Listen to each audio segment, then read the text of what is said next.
Now from the University of Okoboji, it's Okoboji Broadcast with Jeff Thee.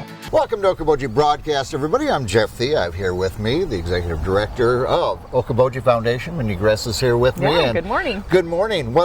You know what? We choose some pretty good days to stand outside and have chats. I know, it's beautiful out. It definitely feels like September. Yeah, isn't it? It's starting to get that, even when it's hot, it's that kind of like that fall hot instead of that summer hot. Right. Getting up in the morning and it's a little bit chilly. Yeah, and you're pushing kids out the door. Absolutely. All these wonderful things. Well, another wonderful thing, Mindy, and that is Youth in Philanthropy. And I don't even, how many years now is Youth in Philanthropy? This is year 13. Wow. Lucky. Yeah. It's a lucky 13. It's a lucky 13. Yeah. Yep. And we're looking forward to it. We're got our planning started and the application is open and out there. And so we're hoping that some of those students in the area, you know, we're looking from Okoboji, Spirit Lake, and Lake Park, will submit their applications. Deadline is September 10th. Yeah. Coming up soon. Now let's talk a little bit about what Youth in Philanthropy is and what it is for the kids and what organizations in the Lakes area, what they get out of it as well. Yeah. You know, we love this program just kind of for its all around philanthropic education, I guess. Yeah. You know, the kids come to us, the students come to us, and we teach them about the Okoboji Foundation and what it means to be a community foundation. Right.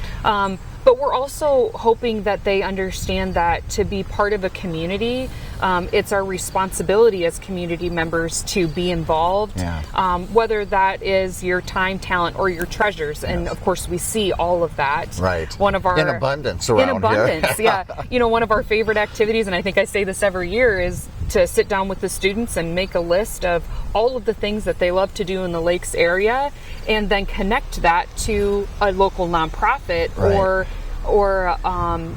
or somebody who is volunteering their time to make that happen, whether it's a Little League coach or a water quality initiative, you know, whatever it is. Yeah. There's very few things in our community, but really in any community, that isn't based around some kind of philanthropy. Yeah, it all ties in together somehow, and I think it's also a big part of, you know, they get their education, wonderful education in our schools, and, you know, math and history and all these different things, but involvement in community, sometimes you have to step outside that box and find out what that means to yourself and to the community at large. And it's such a great way even just to figure out what are the things in the community that I'm missing, that I don't even know are happening. Isn't that true? Yeah. Yeah. Even as long as I've been around here, sometimes I didn't know that. Right. Absolutely. Yeah. And, you know, another part of their education, because, you know, any community, you've got a certain number of people that get out and they make things happen. They volunteer, they do these things.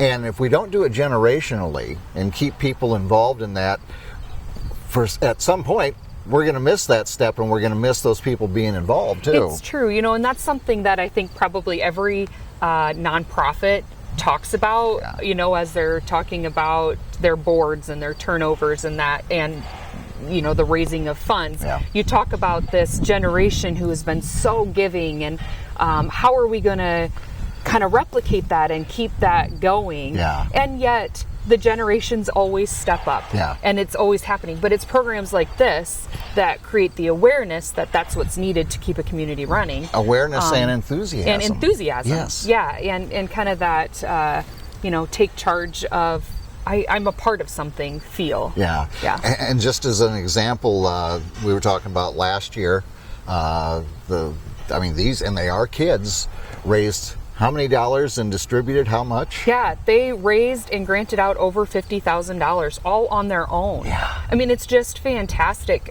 We went and spoke to some of the students in Spirit Lake just to let them know that this was coming up, and one of the previous students was there to just give her testimonial. Yeah. And she said, you know, it sounds scary to go out and ask for money, but really, you know, we prep them to help them go out and make those asks. Right. But also the community, this community, our donors love these students. And so to go out and ask... They'd be hurt if they weren't asked. They were. Yes. They will be. Yes, absolutely. So, you know, it's just a great way to be involved, to learn, and it's a great benefit for the community to have those dollars coming back into the foundation and going back out to the organizations that make everything possible. Yeah, as we look back over these last 13 years, so many organizations have benefited from youth and philanthropy, and they continue to.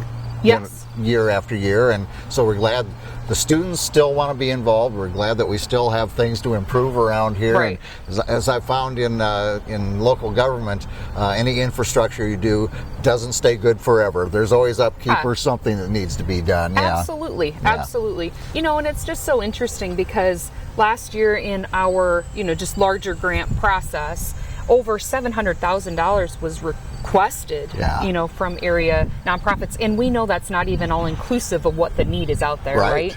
And we were able to give out over $415,000, which included the $50,000 that the students gave out. So there's still need. That gap still exists, and that's what we as the foundation are hoping to close that gap more every year. And our students are a big part of that. Yeah, so. And thank goodness they want to step up and do it. And that's not the only thing that is good for them and what they learn and what they learn to cherish and so forth. For 2 students, senior students this year, they've also gotten something special they can apply for. Yeah, so our board members just have always really believed in this program and continue to want to see it grow. And so they have established a fund that will give out 2 scholarships annually to seniors who have been a part of youth and philanthropy. Right. So this is year 1 of that. And so we do encourage local seniors to apply to be in our youth and philanthropy group this year. And then at the end of the season, they will be able to apply for one of 2 $2,500 scholarships, which is a pretty great amount. A lot of giving back going on around here, I'll tell you. Yeah.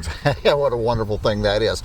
If students are interested, Mindy, how do they get a hold of you? How do they do that? Yeah, the best thing to do is to go to the website, okobojifoundation.org, and in our Youth and Philanthropy tab, there is an application open there. Of course, if there's any questions, simply call us at the office. Allie is our expert on youth and philanthropy, and she can answer any questions. And our phone number is 712-332-7177. Fantastic. Mindy, I thank you for taking time with me and all your work that goes on with keeping youth and philanthropy and all that the Okoboji Foundation does. Yeah, well, thanks for having us again, Jeff. It's always a pleasure. Great. I have more fun than most people do, so I'm a lucky guy. All right, Mindy Gress again here with us from the Okoboji Foundation. We thank her for taking time with us. We thank you for watching us right here on Okoboji Broadcast. Okoboji Broadcast from the studios at historic Arnold's Park Amusement Park is brought to you in part by the Scott Troutman State Farm Agency in Spirit Lake, Quest Wealth Management, a financial advisory practice of Ameriprise Financial Services, advisor Jan Spielman, AJ Spielman, and Erica Wachholz. The headquarters of the University of Okoboji is at the Three Sons, open Monday through Saturday 10 to 5 and Sunday from 10 to 4.